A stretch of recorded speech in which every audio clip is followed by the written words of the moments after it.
വലിയ ബിസിനസ്സുകളെല്ലാം എങ്ങനെയാണ് അവരുടെ ബ്രാൻഡ് പ്രൊട്ടക്ഷൻ സ്ട്രാറ്റജി വളരെ സ്മാർട്ടായിട്ട് എടുക്കുന്നത്?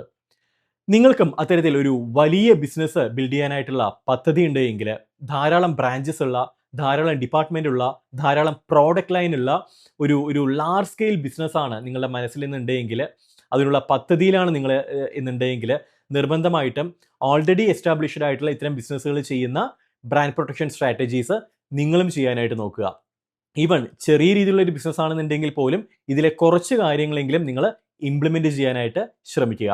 പ്രധാനമായിട്ടും 4 രീതിയിലുള്ള ബ്രാൻഡ് പ്രൊട്ടക്ഷൻ സ്ട്രാറ്റജീസ് ആണ് ഓൾറെഡി എസ്റ്റാബ്ലിഷ് ചെയ്തിട്ടുള്ള ഇത്തരത്തിലുള്ള ലോകത്തിലെ വലിയ കമ്പനീസ് എല്ലാം എടുക്കുന്നത്. ഓരോന്നായിട്ട് ഞാൻ എക്സ്പ്ലെയിൻ ചെയ്തു തരാം. ഒന്നാമത്തേത് protection in multiple trade mark classes. നമുക്കറിയാം ട്രേഡ് മാർക്കിൽ 45 ക്ലാസ്സുകളുണ്ട്. ഓരോ ക്ലാസ്സിലും ഓരോ കാറ്റഗറി പ്രോഡക്ട്സും സർവീസസുമാണ് വരുന്നത്. ഇത്തരത്തിൽ ഓൾറെഡി എസ്റ്റാബ്ലിഷ്ഡ് ആയിട്ടുള്ള വളർന്നുകൊണ്ടിരിക്കുന്ന ഏതൊരു ബിസിനസ്സും അവർ പ്രധാനമായിട്ടും ചെയ്യുന്നത്, അവർ ചെയ്തുകൊണ്ടിരിക്കുന്ന പ്രോഡക്റ്റ് അല്ലെങ്കിൽ സർവീസസ് ഏതൊക്കെ ക്ലാസ്സിലാണോ വരുന്നത്, നാളെ ചെയ്യാൻ പദ്ധതിയിടുന്ന, ഇപ്പം നിലവിൽ R&D നടക്കുന്ന പ്രോഡക്റ്റുകൾ ഏതെല്ലാം ക്ലാസ്സുകളിലാണോ വരുന്നത്, ഇനിയിപ്പോൾ കുറേ വർഷങ്ങൾ കഴിഞ്ഞിട്ട് അവരുടെ മനസ്സിലുള്ള ചെയ്യാൻ ആഗ്രഹിക്കുന്ന പ്രൊഡക്റ്റുകളൊക്കെ ഏത് ക്ലാസ്സിലാണോ വരുന്നത്, ഇതിനെല്ലാത്തിനും ഇനിഷ്യലി തന്നെ ട്രേഡ് മാർക്ക് ആപ്ലിക്കേഷൻ ഫയൽ ചെയ്ത് ആ പേരും ബാക്കിയുള്ള അവരുടെ ഈ പറയുന്ന എലമെന്റ്സ് എല്ലാം പ്രൊട്ടക്ട് ചെയ്ത് വയ്ക്കുന്നു. ഫോർ എക്സാമ്പിൾ, ഇപ്പം ഒരു ഫുഡ് പ്രോസസ്സിംഗ് മേഖലയിൽ പ്രവർത്തിക്കുന്ന ഒരു ബിസിനസ് ആണെന്നുണ്ടെങ്കിൽ അവർ തീർച്ചയായിട്ടും മൾട്ടിപ്പിൾ ക്ലാസ്സസിൽ, അതായത് ട്രേഡ് മാർക്കിലെ ക്ലാസ് 29, 30, 31, 32, 33, 35 ആൻഡ് ആൾസോ സർവീസ് ആയിട്ടുള്ള, ഇപ്പോൾ റെസ്റ്റോറൻറ്റ് സർവീസ് ആയിട്ടുള്ള ക്ലാസ് 43, ഇത്തരത്തിൽ ഫുഡുമായി ബന്ധപ്പെട്ടിട്ട് ഏതെല്ലാം ക്ലാസ്സസ് ഉണ്ടോ ഈ ക്ലാസ്സുകളിലെല്ലാത്തിലും ഇനീഷ്യലി തന്നെ ട്രേഡ് മാർക്ക് ആപ്ലിക്കേഷൻ ഫയൽ ചെയ്ത് പ്രൊട്ടക്ഷൻ ഉറപ്പുവരുത്തും. കാരണം നോക്കൂ, ഇപ്പം നോൺ ആൽക്കഹോളിക് ബീവറേജസ് ഡീൽ ചെയ്യുന്ന ഒരു ബിസിനസ് ആണെന്നുണ്ടെങ്കിൽ അവർ പ്രൈമറി ആയിട്ടും ട്രേഡ് മാർക്ക് ആപ്ലിക്കേഷൻ ഫയൽ ചെയ്യേണ്ടത് ക്ലാസ് 32-ലാണ്, 32-ലാണ്. ഇനിയിപ്പം അവർ കുറച്ച് വർഷങ്ങളായിട്ട്, ഒരു 3-4 വർഷങ്ങളായിട്ട് കഴിഞ്ഞിട്ട് അവരുടെ മനസ്സിലൊരു പ്ലാൻ ഉണ്ട്.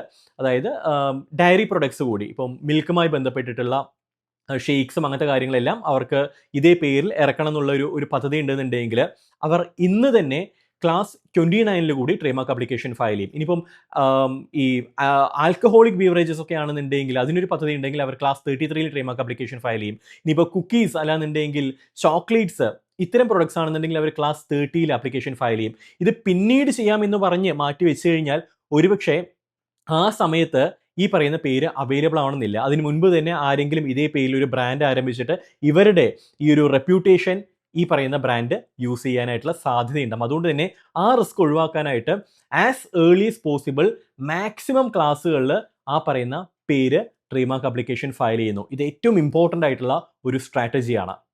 രണ്ടാമത്തെ strategy, multiple trademark applications for multiple elements.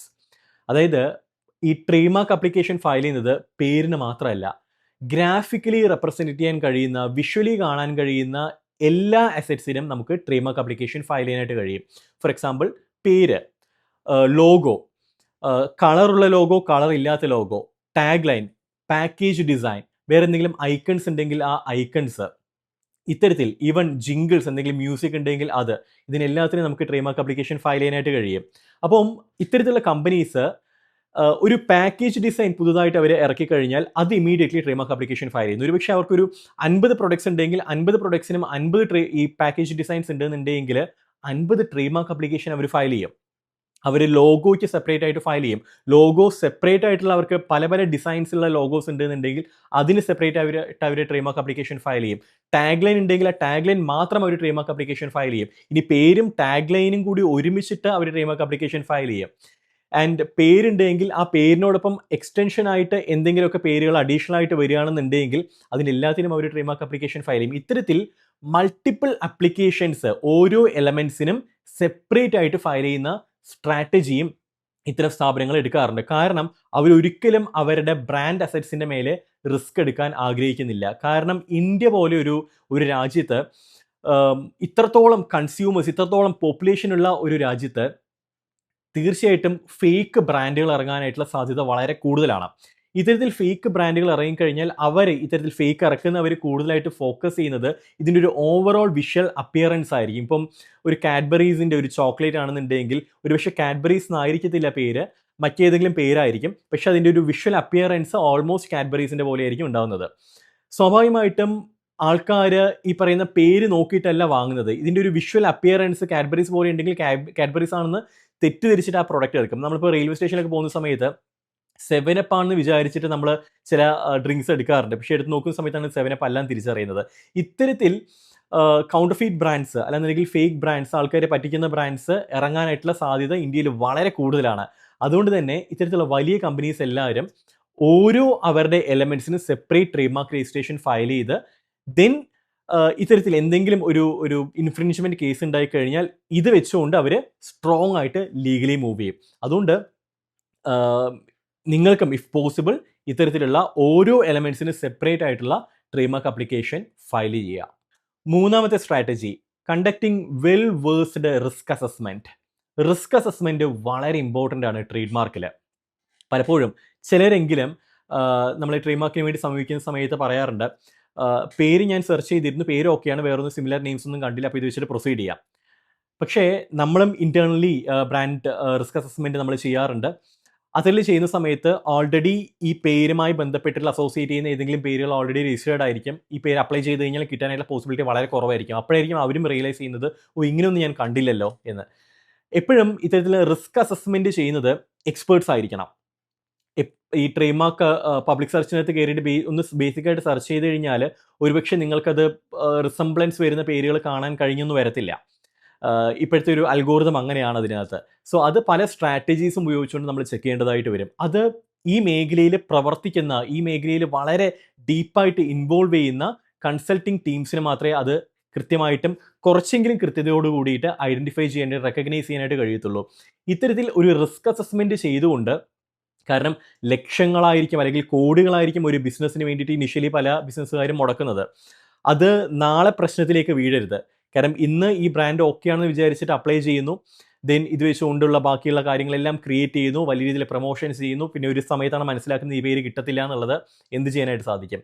ഇവിടെയാണ് ഈ പറയുന്ന ഇത്തരത്തിലുള്ള കൺസൾട്ടിങ് ടീമിനെ വിശ്വാസത്തിലെടുക്കേണ്ടത്. കൃത്യമായിട്ടുള്ളൊരു സ്ട്രാറ്റജി. നാളെ ഒരു വേഴ്സ്റ്റ് കേസ് സിനേറിയോ ഉണ്ടാവുകയാണ്, ഈ പേര് കിട്ടിയില്ല, നമുക്ക് എന്ത് ചെയ്യാനായിട്ട് കഴിയും? നഷ്ടം വരാത്ത രീതിയിൽ നമുക്ക് എന്ത് ചെയ്യാനായിട്ട് കഴിയും?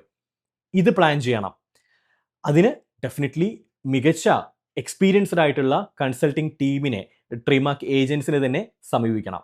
ഞങ്ങൾ അത്തരത്തിൽ ഈ മേഖലയിൽ പ്രീമിയം കൺസൾട്ടേഷൻ കൊടുക്കുന്ന വെൽ വേഴ്സ്ഡ് ആയിട്ടുള്ള റിസ്ക് അസസ്മെന്റ് ചെയ്യുന്ന ടീമാണ്. പക്ഷേ ഈ ഒരു കോംപ്രഹെൻസീവ് റിസ്ക് അസസ്മെന്റും പോർട്ട്ഫോളിയോ ഡെവലപ്മെന്റും ബ്രാൻഡ് ആർക്കിടെക്ചർ ഡെവലപ്മെന്റും ഫ്യൂച്ചർ റിസ്ക് മാനേജ്മെന്റും ഇത്തരം കാര്യങ്ങളെല്ലാം, ഇതിൻ്റെ എല്ലാം കൺസൾട്ടേഷൻസ് ഒന്നും എല്ലാ ബിസിനസ്സുകാർക്കും യോജിച്ചതല്ല. കാരണം ഏതൊരു കൺസൾട്ടേഷൻ ആണെന്നുണ്ടെങ്കിലും, ഈ മേഖലയിൽ മാത്രമല്ല, ഏത് കൺസൾട്ടേഷൻ ആണെന്നുണ്ടെങ്കിലും ഒരു കാര്യം പറയുന്നത് മനസ്സിലാക്കാനായിട്ടുള്ള സ്കില്ലില്ല എന്നുണ്ടെങ്കിൽ പിന്നെ ആ ബിസിനസ്സുകാരന് ഈ കൺസൾട്ടേഷൻ കൊണ്ട് യാതൊരു ഗുണവും ഉണ്ടാവില്ല. ചിലർക്കെങ്കിലും എത്ര പറഞ്ഞു കൊടുത്തു കഴിഞ്ഞാൽ മനസ്സിലാവത്തില്ല.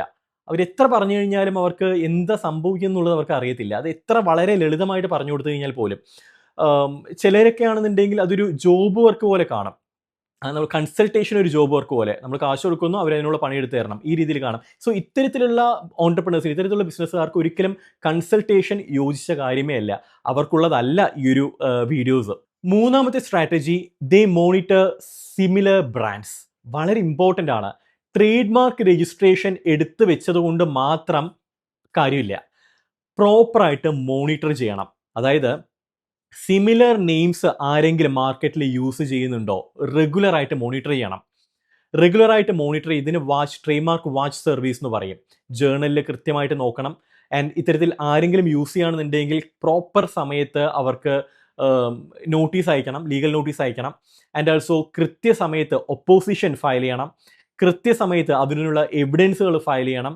ഇത്തരത്തിൽ ഈ സിമിലർ ബ്രാൻഡ്സിനെ ഐഡന്റിഫൈ ചെയ്യലും അതുമായി ബന്ധപ്പെട്ടിട്ടുള്ള ലീഗൽ വർക്ക്സ് ചെയ്യുക എന്ന് പറയുന്നതും വളരെ ഇമ്പോർട്ടൻ്റ് ആയിട്ടുള്ള കാര്യമാണ്.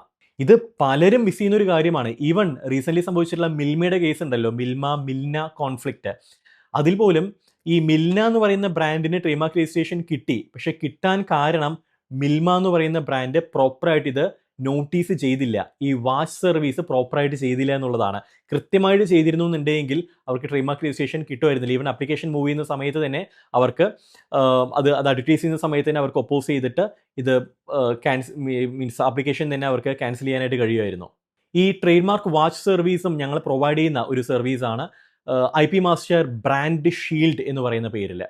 So if you are very serious about your brand, definitely ഈ പറഞ്ഞിട്ടുള്ള 4 കാര്യങ്ങളും ഇംപ്ലിമെൻറ്റ് ചെയ്യാനായിട്ട് ശ്രമിക്കുക. വലിയ രീതിയിൽ വളരാൻ ആഗ്രഹിക്കുന്നുണ്ടെങ്കിൽ ഈ പറഞ്ഞിട്ടുള്ള 4 പോയിന്റ്സും 4 സ്ട്രാറ്റജീസും പ്രോപ്പറായിട്ട് ഇംപ്ലിമെൻറ്റ് ചെയ്യാനായിട്ട് ശ്രമിക്കുക. For any consultations or services related to trademark, definitely ഞങ്ങളെ കണക്ട് ചെയ്യാവുന്നതാണ്. മറ്റൊരു വിഷയമായിട്ട് കാണുമ്പോൾ Siju Rajan signing off. Good bye.